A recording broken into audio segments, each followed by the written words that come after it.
Hi, and welcome to The Curling Show, the podcast that brings you interviews with the sport's top athletes and the people who shape the game. Brought to you by Bell's, the home of inspired brewing and the people behind the incredibly rich Kalamazoo Stout. I'm Dean Gemmell, and this edition features a return visit with Jon Mead, a few days after Team Stoughton won the BDO Canadian Open, and 1 month after that tough loss in the Olympic trials. Hi, Jon. Thanks for being back on the show, a repeat guest. Want to talk to you about a month after finishing second in the trials. You pick up a BDO Canadian Open title and $30,000. Mm-hmm. I know it's not going to close that trials wound, but does it start the healing? You know, it really does, and more than I ever would have expected. I think that if in advance somebody would have told me, you're going to have one of the best weeks of curling in your life as an individual and as a team, and end up losing the final, that was the, that curling trials final was the absolute focal point of, why I'm playing the game.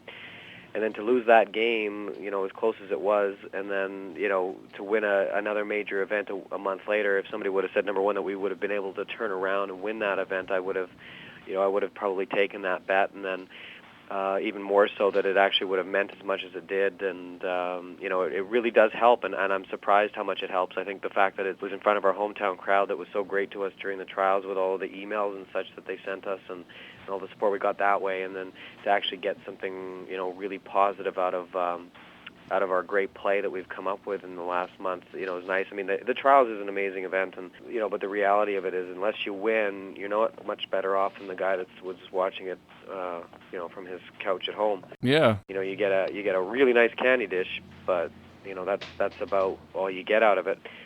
Not to minimize the experience and such, but that's the reality of it. So to do what we did this past weekend, and it wasn't about the money, but the money is certainly nice. But at the end of the day, there's a ton of prestige in that event, and to beat Martin and then Morris when it mattered the most, that means a lot to us. That really does. You talked about coming in there and being surprised to be able to turn on and play that well. Early on, you guys looked flat and said you were, and then you sort of went out and thumped Pal Trilson one game, got to 2-2, snuck past all the tiebreaker scenarios, and then you win 3 tough games. What happened to sort of stop the funk? Well, personally, I didn't think we were in as big a funk as it was made out to be. I think we all had slightly different perspectives on what was going on out there. But our first game, we played Kevin in our first game, and he had the opportunity to play one game on that ice. And you go out there, and the other team's already played on ice conditions that we were getting used to. I thought we played a real good game against Kevin and just, got beat by Kevin, which most teams do. Yeah, which happens, doesn't it? So, we were real happy with how we played. The next morning we go out and played a very, very strong game against Mark Johnson.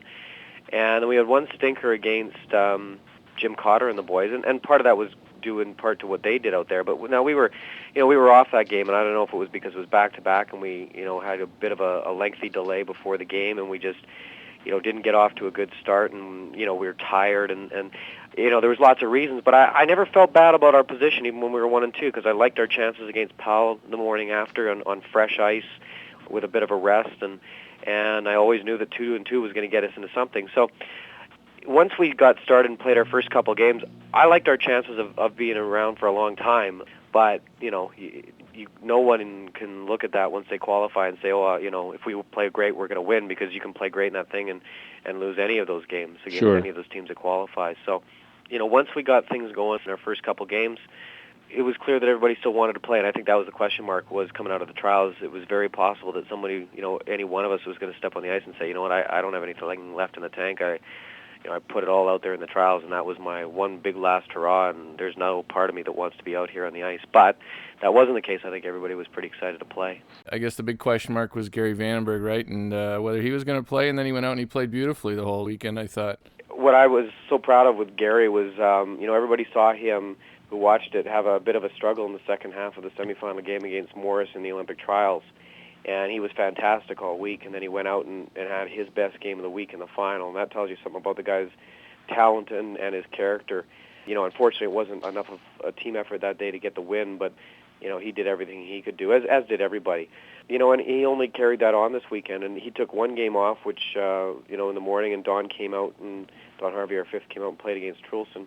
And I think it was a real good idea because we could only use a bit of a spark, and Don's a very capable player, and Gary, just said, let's change things up and let's give Donnie a chance to play, and But yeah, I mean, Gary made some huge shots. He made in our game against Martin in the semifinal. He made every double peel he looked at when he was up, and then in the extra end against Morris, he made a triple on the guards when we had a really bad pick on Steve's.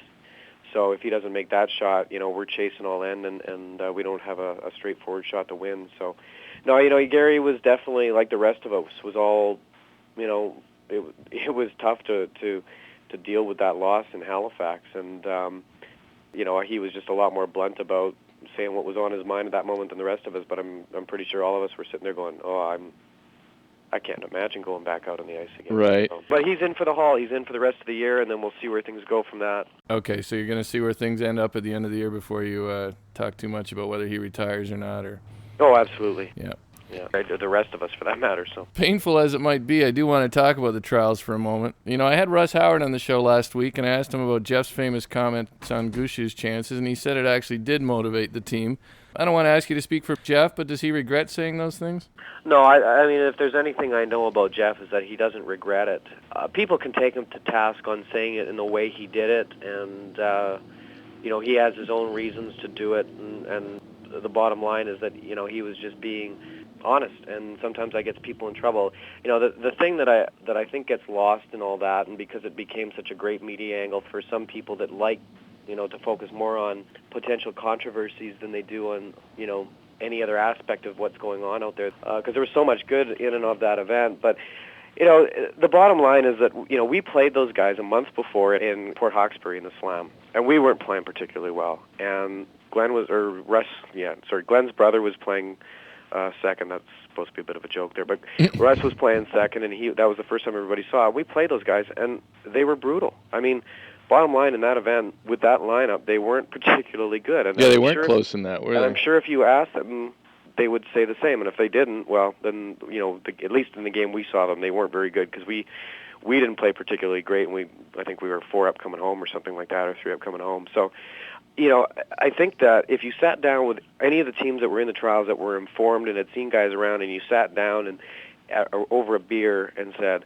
rank the chances of the teams going into the trials based on what you know right now and what you've seen, I just can't imagine that there was too many guys out there that would have had a different opinion than Jeff's. I mean, based on what you'd seen, Gushu's team had won the Canada Cup East, I guess, but outside of that, I'm not aware of a major win in a men's event yet. They're going to win a ton. Don't get me wrong. They will win a ton in the years to come, and I'm hoping that starts with an Olympic gold medal.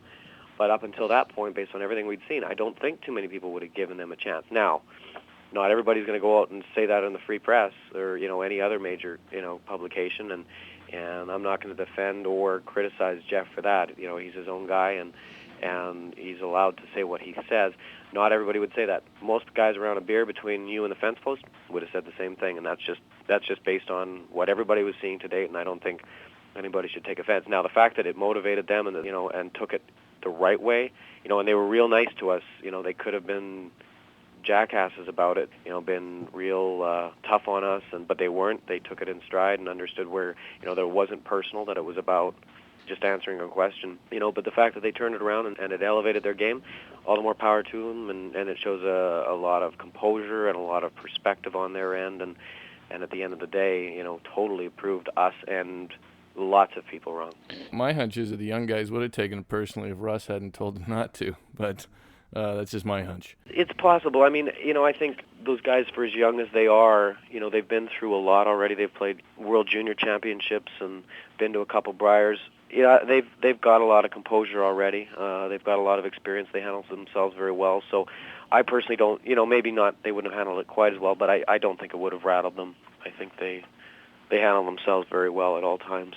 Okay, I promise I'll never ask you about this again, but tell me about the hit and roll in the 10th. Did it just not finish the way you expected it to?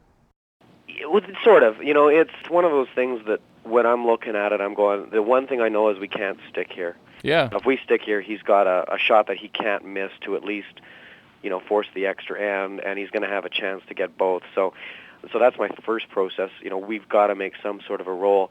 The next thought process that I've got here is, if we make this roll perfect, Brad's going to have to play either, a draw that he doesn't want to play to make the freeze, or he's going to have to try and pick out the eighth of a rock that he can see, which he doesn't want to play, or he's going to have to play a run back that if he doesn't make it, it's game. We win. So in the back of my mind, not only do I not want to give him the gimme, I want to see him make this shot, with everything on the line, and maybe we win. So my thought process going into it was the last time we played a hit and roll, the weight was just a little bit down from what we had been playing.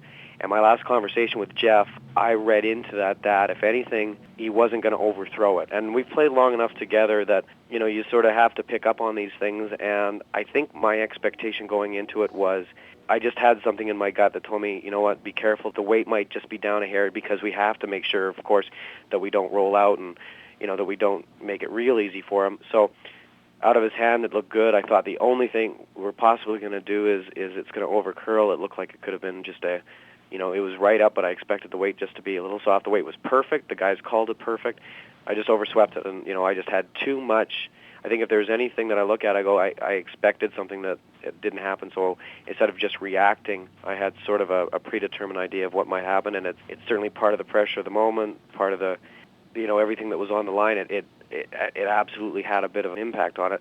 But basically, I just tried my hardest to make it perfect, and I missed that roll by about, in terms of where you had to hit on the rock, about a quarter of an inch. It's one of those things, too, as the game goes on, they turn down the ice. They make it colder and colder to keep the ice from melting away, fly path cool. So it shocked me that it actually rolled out. I thought it was just rolling open, but then it actually rolled out. So I don't know if it was just one of those ones where 5 ends earlier, that same call, it sticks in half of the rings or whatever it was. It just totally blew it. I'm pretty sure that if I had the chance to call it again tomorrow and I saw it the way I saw it, I'd call it the same way, that, I did wrong. And that's part of sport. I mean, whether I make that call in the first end or the 10th end, it doesn't matter.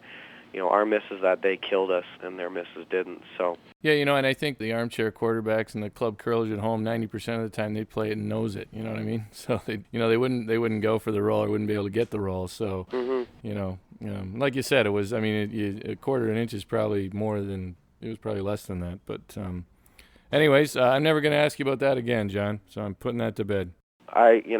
I saw it too, and I have some fun with it at times, and if I would have sat, I'd feel bad about it if I sat there and said, man, I didn't even try. Like if we would have just watched the whole way down to be conservative and knows it, hit it on the nose, and then Brad makes a gimme double, then I'd be pissed off at myself, and I'd be disappointed. But I tried to win, tried to do the right thing for myself and for my teammates, and yeah, it was a bad call, but I don't feel bad about the process that led to it. Hey, you're in the MCA Spiel this year, probably the first time in a few years, I think, in that? Yeah, as a team, I think I played last year. I got signed up to play with Vic's team a little bit just to get some games because it was before the Canadian Open last year. But yeah, we're playing because we've got a full month off before the Select Provincial Championships, the Safeway Select, and we need a few games because that's a long time to go. Well, you got a few games in that, right? Yeah, you can have 20, 22 games in it if you want, but I don't think we'll do that. I think, we'll play for a pretty good chunk of it. I've got to actually head out of town to the U.S. before it's over. So if we were so crazy as to keep going for the finals and wanting to go, then I would have to miss the last day and a half. But other than that, no, it's a good event. It'll be fun to play. We don't often get to play very many games that are truly just for fun. Right. So it'll be a chance just to get some sweeping shape and have some fun. And it'll be exciting for the guys who play you. Yeah, there's always that element of it. You get to play some guys, and that they just don't get to play, and it's one of the neat things about that event. It's not that I don't want anybody to hear this and say, oh, this guy thinks he's Andy Roddick or whoever it is, but there aren't many guys like myself who can golf at a pretty whatever mid-80s kind of player, and then go out and play the likes of a top tour player. Yeah. As a relative thing, and you get to do that in this event. So it's neat for everybody. And there's also the element that maybe somewhere along the line we play somebody who's looking for a spot, and that we know that if they're in the provincials, they're going to give us a good run and might get in the way. So it's always in the back of the mind that you might have a chance to knock somebody out that is a pretty good competition at the Safeway Select. So that's always in the back of your mind as well when you're looking at the draw. Okay, John, I know you did Hammer Time on Curl TV, but we started something before that back in September called the Runback. So I give you a topic, and you give me your thoughts in 1 to 3 words. Okay. All right, number of gold medals for Canada in curling? 2. The parties at Asham Arena? Fantastic. Toupees? Terrible. Kerry Burtnick tribute at the BDO Canadian Open. Well deserved. Canada's next Prime Minister. Harper. All right. That's it, John. I appreciate your time. Appreciate your honesty as always. And good luck the rest of the way in the Select and in the other Slam events you might be in. Thanks, Dean. It was great meeting you up in Winnipeg and during the BDO, and look forward to seeing you again, and appreciate everything you're doing for the game. All right. Take care, John. Take care. That's Jon Mead on The Curling Show, brought to you by Bell's Brewery. You'll find their beer, ale, porter, and stout in 10 American states, including border states like Michigan and Minnesota. Make the trip if you're in Canada. Thanks for listening. Here's the pudding.